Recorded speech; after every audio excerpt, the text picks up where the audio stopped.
أما بعد فأعوذ بالله من الشيطان الرجيم بسم الله الرحمن الرحيم إن الذين تولوا منكم يوم التقى الجمعان إنما استزلهم الشيطان ببعض ما كسبوا ولقد عفا الله عنهم إن الله غفور حليم إن الله وملائكته يصلون على النبي يا أيها الذين آمنوا صلوا عليه وسلموا تسليما اللهم صل على سيدنا ومولانا محمد وعلى آل سيدنا ومولانا محمد وبارك وسلم عليه بآواز بلند پڑھی الصلاة والسلام عليك يا سيدي يا رسول الله وعلى آلك وأصحابك يا سيدي يا حبيب الله الصلاة والسلام عليك يا سيدي يا نبي الله وعلى آلك وأصحابك يا سيدي يا نور الله الصلاة والسلام عليك يا سيدي يا شفيع المذنبين وعلى آلك وأصحابك يا سيدي يا رحمة للعالمين حمد و ثنا و درود و سلام کے بعد سورہ آل عمران آیت نمبر 155 مالک لم یزل نے ارشاد فرمایا ان الذین تولوا منکم یوم التقى الجمعان کہ بے شک تم میں سے وہ جو پیٹھ پھیر گئے اس دن جس دن لشکر آپس میں ملے انما استزلهم الشیطان انہیں شیطان نے پھسلایا ببعض ما کسبوا اپنے گناہوں کے سبب وَلَقَدْ عَفَا اللَّهُ عَنْهُمْ تحقیق اللہ نے معاف فرما دیا انہیں ان اللہ غفور حلیم بے شک اللہ بخشنے والا ہے مہربان ہے درگزر سے کام لینے والا جنگ احد میں جب ایک مورچہ بعض صحابہ نے خالی چھوڑ دیا تو اس کے بعد دشمن نے پلٹ کے اس کی طرف سے حملہ کیا افراتفری پھیل گئی کسی کو کچھ سمجھ نہ آئی حملہ اتنا سخت تھا کہ اس افراتفری میں بعض صحابہ مدینہ منورہ کی طرف واپس بھاگ کھڑے ہوئے اور بعض اوپر پہاڑی کی طرف چل دیے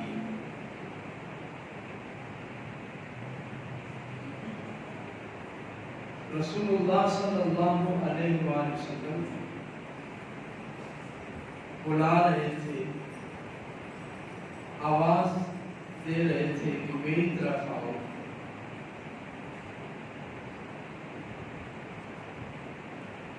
اس وقت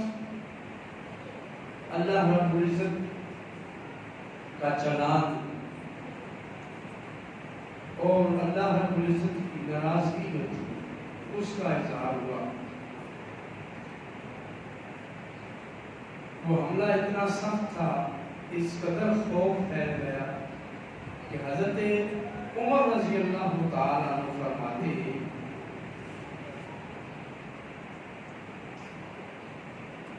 حضرت عاصم بن کلیب اپنے والد سے حضرت کلیب سے روایت کرتے کہ ایک جمعہ کے موقع پر حضرت عمر نے سورہ آل عمران کی تلاوت فرمائی اور حضرت عمر کو یہ سورت بڑی پسند تھی آل عمران سورت آپ کو بڑی پسند آتی جب آپ اس کا درس دیتے خطاب فرماتے یہ آیات پڑھتے تو بڑا جھومتے تھے کانا یعجبہ اذا خطب حضرت عمر نے جب یہ آیت پڑھی سورہ آل عمران کی آیت نمبر 155 جس کی تفسیر بیان ہو رہی ہے، تو حضرت عمر نے یہ آیت پڑھی ان الذین تولوا منکم یوم التقى الجمعان، تو فرمانے لگے جب احد کا دن تھا ہزمناہ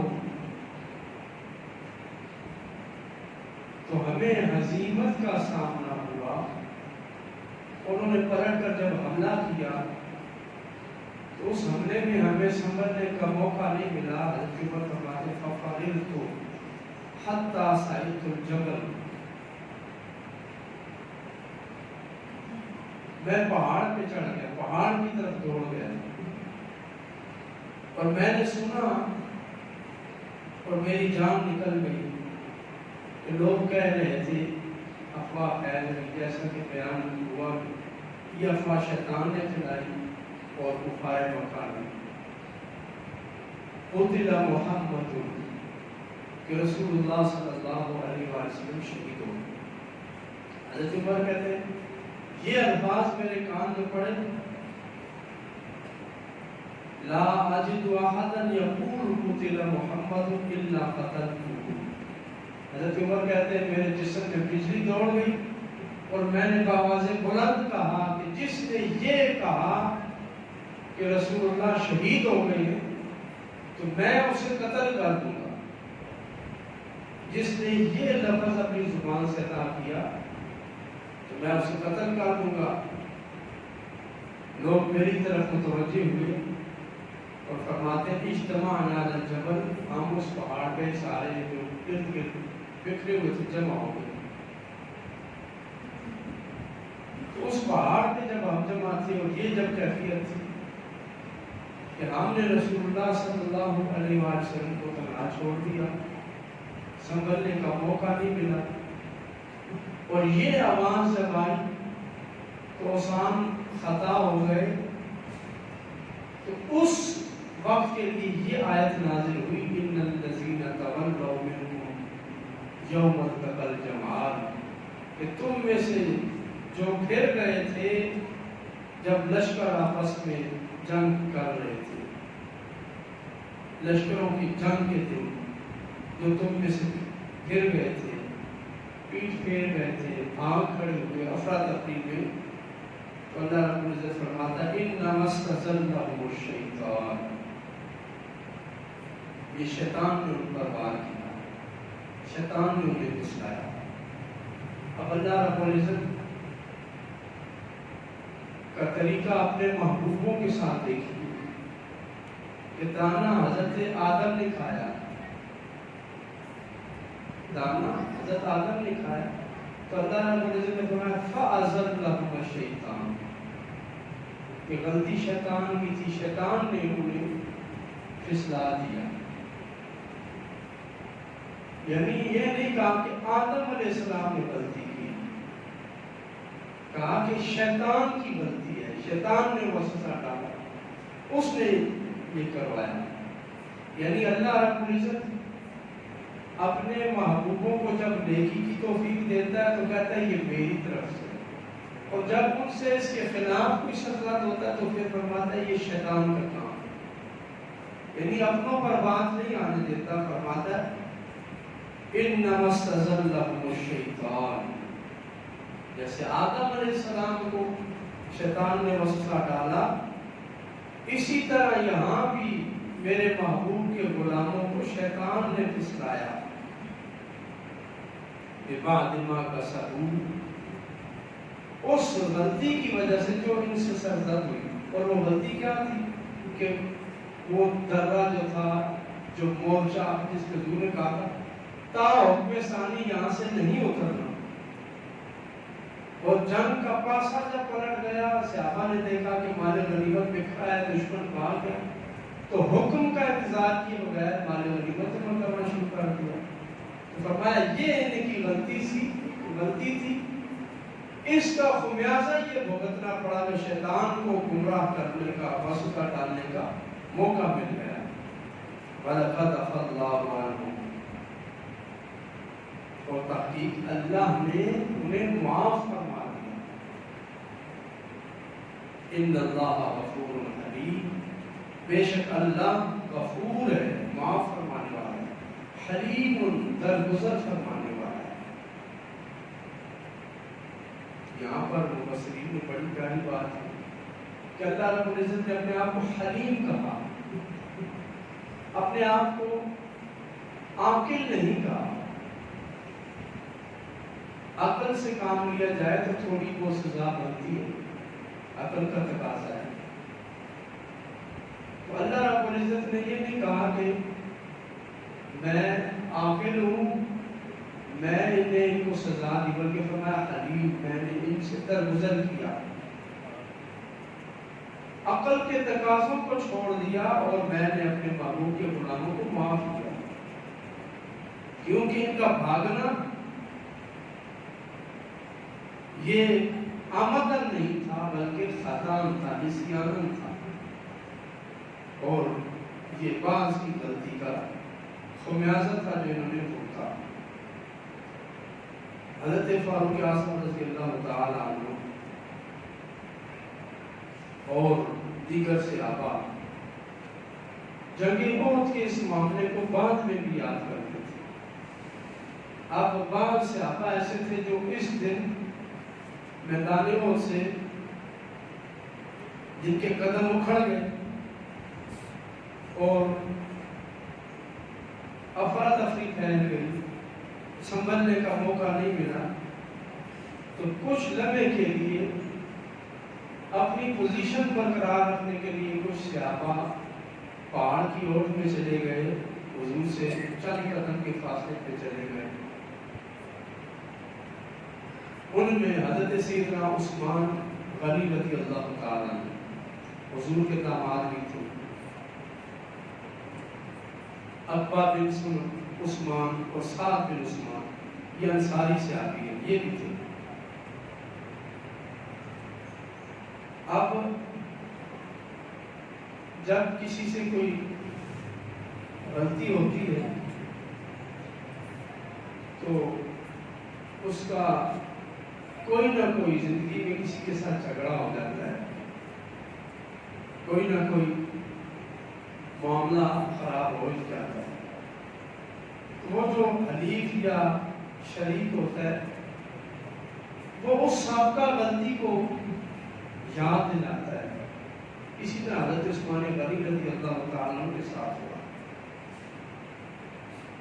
غالباً حضرت عثمان غنی کا یہ دور حکومت تھا، آپ امیر المومنین تھے، بادشاہ تھے۔ تو حضرت عبد الرحمن نے حضرت عثمان غنی کو کے ساتھ ناراضگی کا اظہار کیا اور یہ تانا دیا کہ اے عثمان، میں بدر میں موجود تھا اور تو جنگ بدر میں نہیں تھا۔ اور یہ حقیقت ہے کہ حضرت عثمان غنی جنگ بدر میں شریک نہیں ہوئے، اور اس کی خاص وجہ بھی تھی، وہ آگے اس اعتراض کے جواب میں آ جائے گی۔ دوسرا کہنے لگے حضرت عبد الرحمن کہ میں جنگ احد سے بھاگا بھی نہیں تھا، میرے قدم اکھڑے نہیں تھے، بلکہ میں حضور کے قریب تھا اور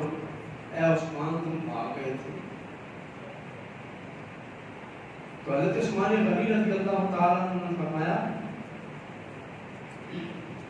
انی لم افر یوم عینین، جنگ احد کے دن میں بھاگا نہیں، میں فرار نہیں ہوا، وہ مجھے پھر اس بات کا تانا کیوں دیتے؟ میں بھاگا ہی نہیں، میں فرار ہی نہیں ہوا۔ انہوں نے کہا نہیں، آپ کی قدم اکھڑ گئے۔ انہوں نے کہا اللہ رب العزت کا یہ اصول اور قاعدہ ہے کہ جب وہ کسی گناہ کو معاف فرما دیتا ہے تو پھر وہ گناہ ایسے ہو جاتا ہے بندے کے حق میں کہ جیسے اس نے کبھی کیا ہی نہیں۔ تو حضرت عثمان غنی کہنے لگے تم نے آل عمران کی آیت نہیں پڑھی ان الذین تولوا منکم یوم التقى الجمعان انما استزلهم الشیطان ببعد ما کسبوا ولقد عفا اللہ عنہم، اللہ نے تو انہیں معاف کرنا دیا۔ اے عبد الرحمن، اللہ نے جنہیں معاف کر دیا، پھر تم کون ہوتے ہو پوچھنے والے؟ اللہ نے معاف فرما دیا۔ اور دوسرا یہ اعتراض کہ میں جنگ بدر میں شریک نہیں تھا۔ تم نے کہا کہ جنگ بدر میں نہیں تھے۔ حضرت عثمان غنی نے فرمایا انی تخلفت یوم بدر، میں جنگ بدر کے دن پیچھے رہ گیا تھا۔ فإنی كنت أمرض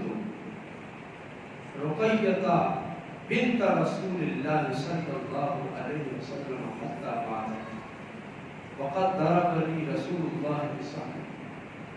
حضور جب بدر کے لیے جا رہے تھے تو میں نے بھی عرض کی یا رسول اللہ میں بھی چلتا ہوں۔ حضور نے فرمایا اے عثمان، تیری بیوی رقیہ بیمار ہے، اور یہ حضرت رقیہ حضور کی بیٹی ہے۔ حضور کی 4 بیٹیاں ہیں، ایک بیٹی کا نام رقیہ ہے۔ تو حضرت عثمان غنی فرمانے لگے حضرت رقیہ بیمار تھی اور رسول اللہ صلی اللہ علیہ وآلہ وسلم اپنی بیٹی کو بیمار چھوڑ کر بدر کی طرف جا رہے تھے۔ بیٹی بیمار ہے اور حضور نے کہا اے عثمان تم اس کے خاوند ہو، تم رہ جاؤ یہاں پہ، تم اس کی عیادت کرو، تیمارداری کرو۔ تو رسول اللہ صلی اللہ علیہ وسلم بدر میں تھے، ادھر حضور کی بیٹی لخت جگر حضرت رقیہ بیماری کی وجہ سے انتقال کر گئی، فوت ہو گئی۔ حضور کی لخت جگر کا انتقال ہو گیا۔ حضور جب واپس آئے، جب مال غنیمت مسجد نبی میں رکھا تھا، مجاہدین بدر میں تقسیم فرمایا حضور نے، سارے مجاہدین کو دے رہے تھے، یہ تیرا حصہ، یہ تیرا حصہ۔ حضور نے کہا اے عثمان کھڑے ہو جاؤ، یہ تمہارا حصہ ہے۔ قد سہمنی رسول اللہ بسہم فقد شہدا۔ حضور نے مجاہدین کو مال غنیمت تقسیم کیا اور مجھے بھی انہی مجاہدین کی صف میں کھڑا کر کے فرمایا اے عثمان تم اگرچہ مدینہ میں تھے لیکن بدر میں آنے کی تمنا تو تمہارے دل میں تھی، اس لیے اے عثمان یہ تمہارا حصہ ہے۔ حضرت عثمان غنی فرماتے مجھے حضور مدینہ میں چھوڑ کے گئے تھے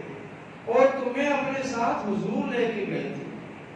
یہ تو محبوب کی مرضی ہے جسے جہان چاہے رکھ دے۔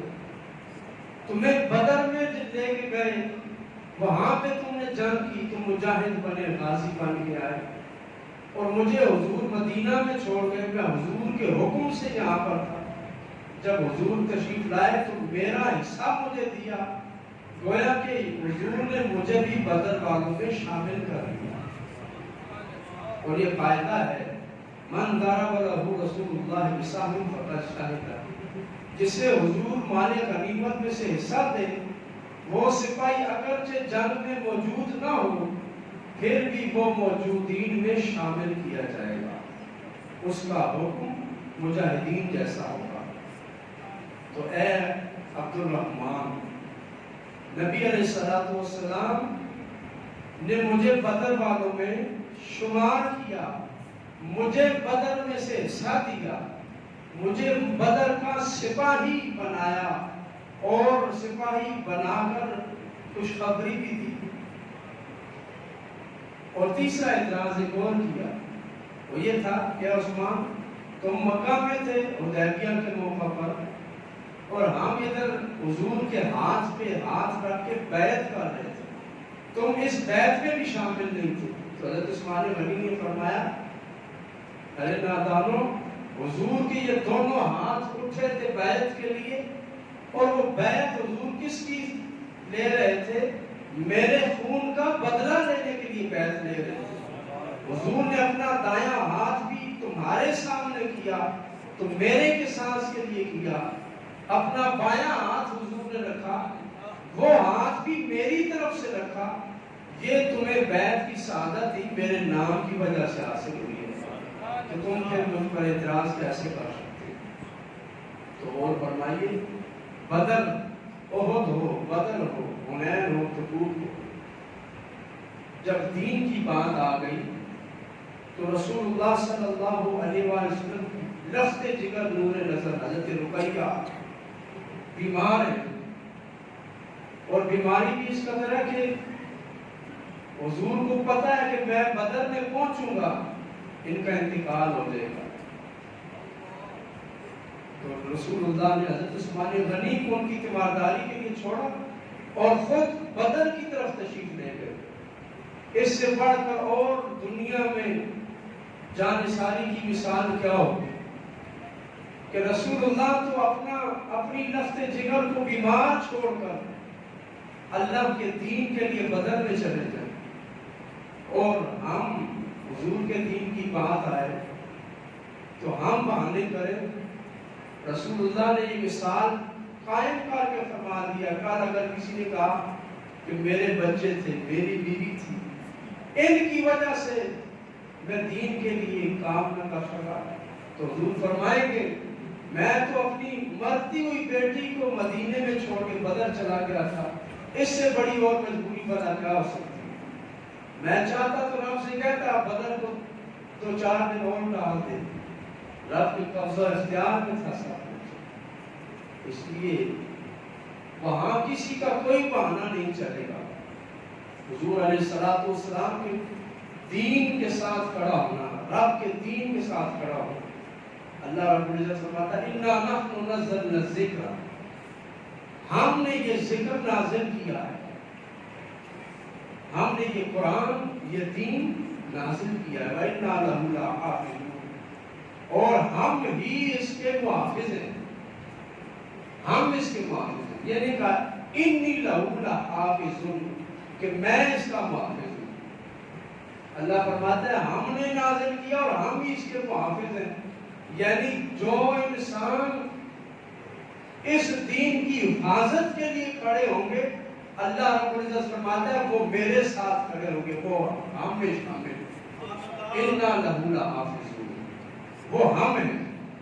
اللہ رب العزت فرماتا ہے وہ ہم ہیں جو اس دین کے لیے دنیا میں کھڑا ہوگا, وہ سمجھ لے کہ اس پر رب کی رحمت کا ہاتھ موجود ہے. اِنَّا لَهُ لَحَافِظُونَ, ہم اس کے محافظ ہیں. یعنی بندہ اپنی بساط کے مطابق دین کے ساتھ کھڑا ہو جائے, اپنی حیثیت کے ساتھ دین کے ساتھ کھڑا ہو جائے, تو پھر دیکھیں کہ رب کیا کیا نظارے دکھاتا ہے. اللہ رب العزت نے اس دین کو نازل کیا اور حضور نے اس دین کی حفاظت کا حق ادا کیا. آخری وقت آیا تو حضور نے آخری جو خطبہ دیا اس میں یہی فرمایا الا هل بلغت, اے میرے صحابہ یہ بتاؤ کہ میں نے یہ دین تم تک پہنچانے کا حق ادا کیا یا نہیں کیا. اپنے صحابہ سے پوچھ لیں الا هل بلغت, کیا میں نے دین تم تک پہنچا دیا. تو صحابہ نے عرض کیا یا رسول اللہ صلی اللہ علیہ وسلم, آپ نے جیسا حق تھا وہ حق ادا کر دیا. آپ نے دین پہنچانے کا, دین کو قائم کرنے کا حق ادا کر دیا یا رسول اللہ صلی اللہ علیہ وسلم. اور یہی پھر صحابہ کرام کا طریقہ تھا, اور یہی پھر اولیاء امت کا طریقہ تھا. تو اللہ رب العزت نے فرمایا کہ جب تم سے عہد میں غلطی ہوئی ہم نے تمہیں معاف کیا. اس وجہ سے کیوں معافی ملی کہ تم کھڑے دین کے ساتھ تھے, اور دین کی راہ میں اگر عمدن نہیں خطا غلطی کے ساتھ بھولے سے کوئی غلطی سرزد ہو بھی جائے تو اللہ رب العزت کی بارگاہ میں وہ معاف ہے. فرمایا اللہ نے معاف کیا, وہ غفور ہے, حلیم ہے, وہ معاف فرمانے والا ہے. یا ایھا الذین آمنوا لا تکونوا کالذین کفروا اے ایمان والو تم مت ہو جاؤ ان کی طرح جنہوں نے کفر کیا، جنہوں نے کفر کیا۔ وقالوا لاخوانهم، اور وہ اپنے بھائیوں سے کہنے لگے، اذا ضربوا فی الارض، جب وہ زمین میں دور تک نکل گئے، او قالوا غزا، یا وہ غزوہ میں گئے۔ ہوا کیا، جب جنگ احد ختم ہو گئی تو عبداللہ بن ابی اور منافقین ایک دوسرے سے کہنے لگے کہ اگر یہ جو احد میں مارے گئے ہیں، شہید ہوئے، یہ نہ جاتے اور گھر میں بیٹھے رہتے، یہ جنگ نہ کرتے، لو کانوا عندنا، اگر ہمارے پاس ہوتے، ما ماتوا، تو یہ مرتے نہیں، وما قتلوا، اور نہ یہ قتل ہوتے۔ تو اللہ رب العزت فرماتا ہے لِيَجْعَلَ اللَّهُ ذَلِكَ حَسْرَةً فِي قُلُوبِهِمْ، یہ اس لیے ہے کہ اللہ نے یہ حسرت ان کے دلوں میں ڈال دی، اللہ نے یہ پشیمانی اور حسرت ان کے دلوں میں ڈال دی کہ یہ منافقین خود تو دین کے لیے نہ نکلے، رب کی راہ میں نہ نکل سکے، لیکن نکلنے والے شہداء کے بارے میں کہہ رہے ہیں اور حسرتیں کر رہے ہیں، تو یہ حسرت اللہ نے ان کے دل میں ڈالی ہے۔ واللہ یحیی و یمیت، اب یہاں اللہ رب العزت ایمان والوں کو یہ سبق دے رہا ہے کہ حسرت سے کام لینا، کہ اگر میں وہاں جاتا تو یہ ہو جاتا، میں نہ جاتا تو میں مصیبت سے بچ جاتا۔ اللہ فرماتا ہے یہ منافقوں کا کام ہے، اور مومن کا کیا عقیدہ و نظریہ ہے، واللہ یحیی و یمیت، زندہ رکھا ہے اللہ نے تو اللہ ہی زندگی دینے والا، یمیت، اگر موت دی ہے تو اللہ ہی موت دینے والا، زندگی اور موت رب کے ہاتھ میں ہے۔ قربان جائیے، ابھی اسرائیل میں جو بمباری ہوئی فلسطین پر، غزہ میں، تو وہاں پر پورے ایک ہفتے کے بعد 7 منزلہ بلڈنگ میں سے، اس کے ملبے میں سے ایک بچی زندہ سلامت نکل آئی۔ پورے 7 دنوں کے بعد ملبے سے بچی کا زندہ نکلنا اس بات کی واضح دلیل ہے، واللہ یحیی و یمیت، کہ زندگی اور موت اللہ کے ہاتھ میں، زندہ رکھتا ہے تو اللہ زندہ رکھتا ہے، موت دیتا ہے تو اللہ موت دیتا ہے۔ کسی بندے کے مارنے سے کوئی نہیں مرتا، کسی کے زندہ رکھنے سے کوئی زندہ نہیں ہوتا، جتنا چاہے آکسیجن لگا لیا جائے، جب رب نے سانس کھینچ لی ہے تو پھر وہ کسی آکسیجن سے بحال نہیں ہو سکتی۔ وہ رب جو زندگی دے رہا ہے ماں کے پیٹ میں 7 پردوں کے اندر، جہاں آکسیجن کے جانے کا سوال ہی پیدا نہیں ہوتا، ہوا چلی جائے، آکسیجن چلی جائے، بچے کی موت واقع ہو جائے، لیکن وہاں پہ رب زندہ رکھتا ہے۔ اللہ فرماتا ہے مومنو واللہ یحیی و یمیت، یہ حسرتیں چھوڑو، زندگی اور موت رب کے ہاتھ میں ہے، واللہ بما تعملون بصیر، اور جو تم کرتے ہو اللہ دیکھ رہا ہے۔ وَلَئِن قُتِلْتُمْ فِي سَبِيلِ اللَّهِ، اللہ فرماتا ہے اگر لَئِن قُتِلْتُمْ فِي سَبِيلِ اللَّهِ، اگر تمہیں اللہ کی راہ میں موت آ جائے، او مُتْتُمْ، یا تم ویسے ہی مار جاؤ، اللہ رب العزت اہل ایمان سے فرماتا ہے اے ایمان والو تمہاری یہ شان ہے کہ تم شہید ہو جاؤ یا غازی ہو کے آؤ اور اپنے بستر پہ تمہیں موت آ جائے، لَمَغْفِرَةٌ مِّنَ اللَّهِ، تو تمہیں رب کی طرف سے مغفرت نصیب ہوگی، وَرَحْمَةٌ، اور رب کی رحمت ملے گی، خَيْرٌ، یہ افضل ہے، مِمَّا يَجْمَعُونَ، اس زندگی اور مال سے جو وہ بچا کے رکھتے ہیں۔ جو یہ منافق جمع کر رہے ہیں، اس سے تمہارا مر جانا بہتر ہے، اس منافقت کی موت سے، ایسے زندہ رہنے سے، اے ایمان والو تمہاری موت شاندار ہوتی ہے، تمہارا اس دنیا سے جانا شاندار ہے کہ تم اس دنیا سے جا رہے ہو، رب کی مغفرت بھی مل رہی ہے اور رب کی رحمت بھی تمہیں نصیب ہو رہی ہے۔ تو اے ایمان والو تمہارا مرنا اور تمہارا جینا یہ دونوں ہی شان والے ہیں، یہ دونوں ہی اللہ رب العزت کو محبوب ہے۔ خیر مما یجمعون فی الدنیا لہا یتأخرون عن الجہاد، کہ منافق جہاد سے اپنے آپ کو بچا کے یہ سمجھ رہے ہیں کہ ہم بچ گئے، یہ کہاں بچ گئے، ان کی زندگی پر بھی پھٹکار ہے، ان کی موت بھی نحوست والی ہے کہ ایڑیاں رگڑ رگڑ کر مرنے سے تو کہتے رہے رب کی راہ میں بندہ مر جائے۔ حضرت درار بن ازور رضی اللہ تعالیٰ عنہ، یہ صحابی رسول اتنے جنگجو تھے کہ میدان جنگ میں ذرا بھی اتار دیتے، اپنی قمیص بھی اتار دیا کرتے تھے اور دشمن کی صفوں میں گھس جاتے تھے۔ جنگ یمامہ میں حضرت درار بن ازور رضی اللہ تعالیٰ عنہ لڑ رہے تھے اور دشمن کی صف میں گھس گئے۔ لڑتے لڑتے حضرت درار کی ایک ٹانگ کٹ گئی، پنڈلیاں کٹ گئی، آپ لڑتے رہے، ایک ٹانگ کے اوپر لڑتے رہے، دوسری ٹانگ بھی کٹ گئی، پنڈلی سے ٹانگ علیحدہ ہو گئی، دونوں پنڈلیاں کٹ گئی، دونوں ساقین جسم سے جدا ہو گئی۔ صحابہ فرماتے ہم نے دیکھا کہ حضرت درار بن ازور رضی اللہ تعالیٰ عنہ